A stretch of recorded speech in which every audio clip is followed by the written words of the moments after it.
भी कथा में कहे, पशुपति व्रत करने वाली माताओं से निवेदन है, आप बाजार से प्रसाद को खरीदना। पशुपति व्रत का नियम अगर आपने लिया है तो घर में, अपने घर के अंदर प्रसाद का निर्माण करें। अपने घर के अंदर खीर बनाए, हलवा बनाए, मीठा चावल बना लो, मीठा भात बना लो, मीठी खीर बना लो, जो तुम बना सकते हो। मीठे का प्रसाद अपने घर में बनाओ। और पशुपति व्रत करने वाली माता इतना याद रखना कि कढ़ैया में, भगोनी में, पात्र में जितना तुमने बनाया है वो सारा की सारा मंदिर में जाना चाहिए। उसके घर के अंदर ये नहीं कि मैं आधा प्रसाद ले जाती हूँ, आधा घर में छोड़ जाती हूँ तो बच्चों के काम आ जाएगा। ना ना ना, अगर तुमने प्रसाद के हिस्से घर के अंदर ही कर दिए तो वो पशुपति व्रत तुम्हारा स्वीकार नहीं होता।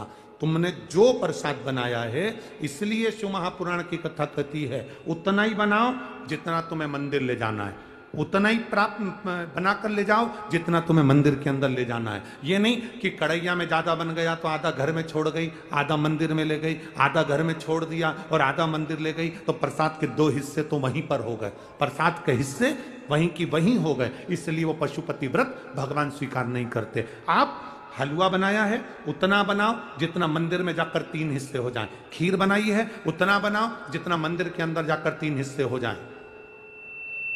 मीठा चावल बनाया उतना बनाओ जितना मंदिर के अंदर जाकर 3 हिस्से हो जाए। पात्र में रख कर नहीं जाना कि मेरे बच्चों के लिए रख जाती हूं, पति के लिए रख जाती हूं, परिवार वालों के लिए रख जाती हूं, तो वो 2 हिस्से हो जाएंगे। 2 हिस्से हो गए, फिर उस प्रसाद का कोई मतलब नहीं, उसकी कोई मूलता नहीं। कई माताएं कहती हैं हमने 2 बार पशुपति व्रत करा गुरुजी, भगवान ने हमारी क्यों नहीं सुनी। हम कहते हैं वो आए नहीं, सुबह हो गई, मेरी पूजा की थाली धरी की धरी रह गई।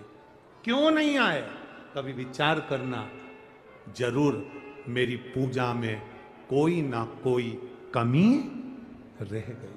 हमारी आराधना में, हमारी साधना में, हमारी पूजन में जरूर कुछ ना कुछ कमी है। इसलिए मेरा विश्वनाथ, मेरा शंभु, मेरा महाकाल, मेरा वैद्यनाथ, मेरा कुबेर भंडारी तुम्हारी झोली भरने नहीं पहुंच पाया, कुछ कमी है। हमारे विचारों में, हमारी सोच है बड़ी विचित्र ले। पशुपतिनाथ का व्रत करने गए, 6 दिए नीचे रखे, भूल से 6 ही जला दिए। पशुपतिनाथ का व्रत करने गए, मालूम पड़ा घर में माचिस छूट गई और मंदिर में माचिस मांग कर अपने दिए को जला रहे हो, व्रत नहीं लग सकता, व्रत नहीं लग सकता।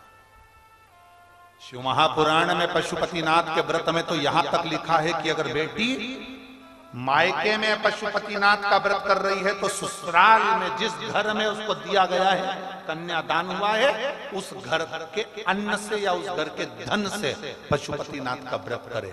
मायके के अन्न और धन से पशुपति व्रत भी नहीं होगा। आप किसी के यहाँ रिश्तेदार में गए हो, शिव महापुराण की कथा में पशुपतिनाथ के व्रत का विधान बताया कि आप किसी के घर में गए हो और आपका पशुपति व्रत है, तो शिव पुराण की कथा कहती है शादी में गए, फंक्शन में गए, कहीं कार्यक्रम में गए, आप उस व्रत को मत करो, छोड़ दो, अगले व्रत को करना। पर किसी के यहाँ के अन्न से, किसी के यहाँ के सामान से पशुपति व्रत नहीं करना। कितना सुंदर बात आज लोगों के समझ में आई है। क्या पहले तुम शंकर जी को मंदिर में जल नहीं चढ़ाते थे? बोलो जम के, बोलो जरा, चढ़ाते थे कि नहीं चढ़ाते थे? जम के बोलो जरा, चढ़ाते थे। शिवरात्रि या सोमवार को शंकर के मंदिर जाते थे कि नहीं जाते थे? जाते थे। जल चढ़ाते थे, चढ़ाते थे। अब तुम जल चढ़ाते थे, मंदिर जाते थे, पूजन करते थे, आराधना करते थे, सब कुछ करते थे, फिर भोले बाबा क्यों नहीं सुनता था? और जब से तुमने शिव महापुराण की कथा सुनना चालू करी, 1 लोटा जल चढ़ाते हो और भोलेनाथ जी तुम्हारी सुन लेता है। उसका कारण क्या है? कारण क्या है?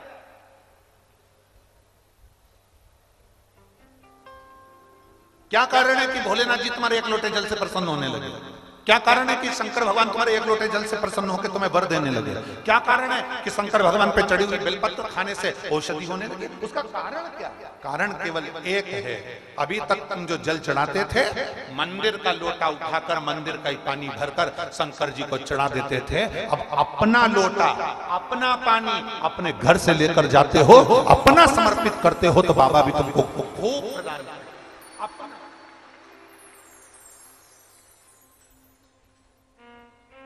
अपना दे रहे हो ना। अब ऐसे तो तुम मंदिर में जाओ, मंदिर का लोटा उठाओ, जिसने लोटा रखा होगा उसमें 25, 30, 50 रुपए तो खर्च हुए होंगे। बोलो तो जरा जम के।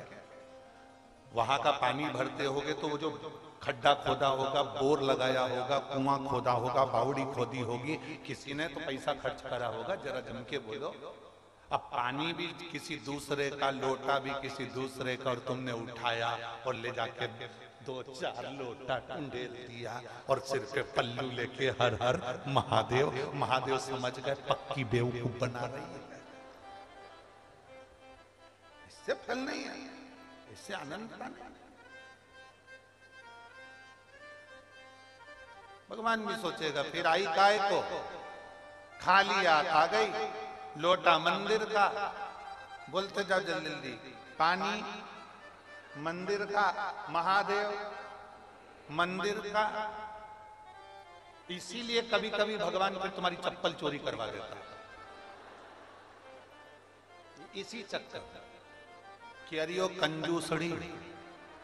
भगवान भी कहता है कि अब जा, और जो मंदिर के बाहर गई उर्रा, ए ताऊ, ए ताऊ। ताऊ बोले क्या, चप्पल कहां गई? तो ताऊ बोला मैं तेरा क्या नौकर, चप्पल देखूं तेरे, तू ढूंढ।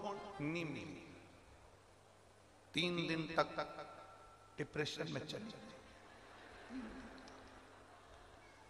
अब नहीं जाऊंगा।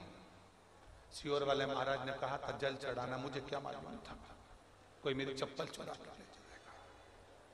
सियोर वाले महाराज ने कहा था घर से लोटा लेकर जाना, पानी भर के ले जाना, शिव जी को चढ़ाना, भगवान देव अधिदेव महादेव कृपा करेगा। पर तू जल तो चढ़ा रही थी, पर तेरा ध्यान जल में नहीं था जो दरवाजे पे छोड़ के आई थी, उस पे ध्यान। ए मेरी जीजियों, सिरसा वाली, तारा बाबा की कुटिया में बैठ के कथा सुन रही हो, आसक्ति रखकर कथा बिल्कुल मत सुन, एकदम अड़भंग। आज हम गोविंद जी से पूछ रहे थे, गोविंद जी आप शाम के समय यहाँ इतने शिव भक्त आए हैं, रात्रि को पंडाल में रुकते हैं, सब भजन गाते हैं, खूब झूमते हैं, खूब नाचते हैं। सिरसा वालों का सौभाग्य है, तुम जितने पुरुष दुकानों पर बैठते हैं, हम उनसे निवेदन करेंगे अगर तुम दिन में कथा में नहीं आ सकते तो रात में आकर इन शिव भक्तों का दर्शन जरूर करना। रात में आओ, शंकर के इन भक्तों का दर्शन करो। और जितनी भजन मंडलियां यहाँ पर रहती हो पूरे सिरसा में, माताएं ढोलक बजा बजा के, रात को आओ, 2 घंटा ढोलक मंजीरा बजा के बाबा के इन भक्तों के साथ भजन करो। डीजे वाले डीजे, बैंड वाले बैंड बजाओ, ढोल वाले ढोल बजाओ, क्योंकि ये शिव महापुराण की कथा कोई साधारण नहीं होती। जितने दिन तक शिव पुराण जिस जगह पर होती है, उतने दिन तक मेरे 12 ज्योतिर्लिंग और कैलाश पर्वत वहां विराजमान रहते हैं, विराजमान रहता है उतने दिन तक। और तुम्हें 7 दिन में से 1 या 2 दिन मेरे भोलेनाथ तुमको ऐसा महसूस कराएंगे जैसे हल्की हल्की पानी की बूंदें गिर रही है, ठंड लग रही है, ऐसा लगेगा कोहरा गिर रहा है, बादल छाए हैं, ऐसा महसूस होगा जैसे हम कैलाश पर्वत की यात्रा कर रहे हैं, केदारेश्वर और केदारनाथ, और हम अमरनाथ जा रहे हैं। 7 दिन में दर्शन करा, 7 लीला का दर्शन वो करा था।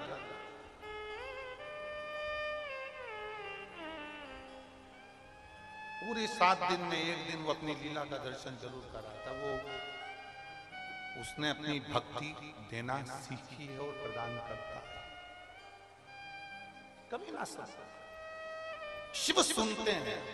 आपका अपना पानी का लोटा हो, अपना हाथ में अपन जल लेकर जा रहे हैं, सारी समस्या का हल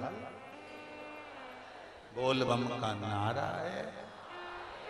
हम जब बाबा के दरवाजे जा रहे हैं तो वो सुनेगा।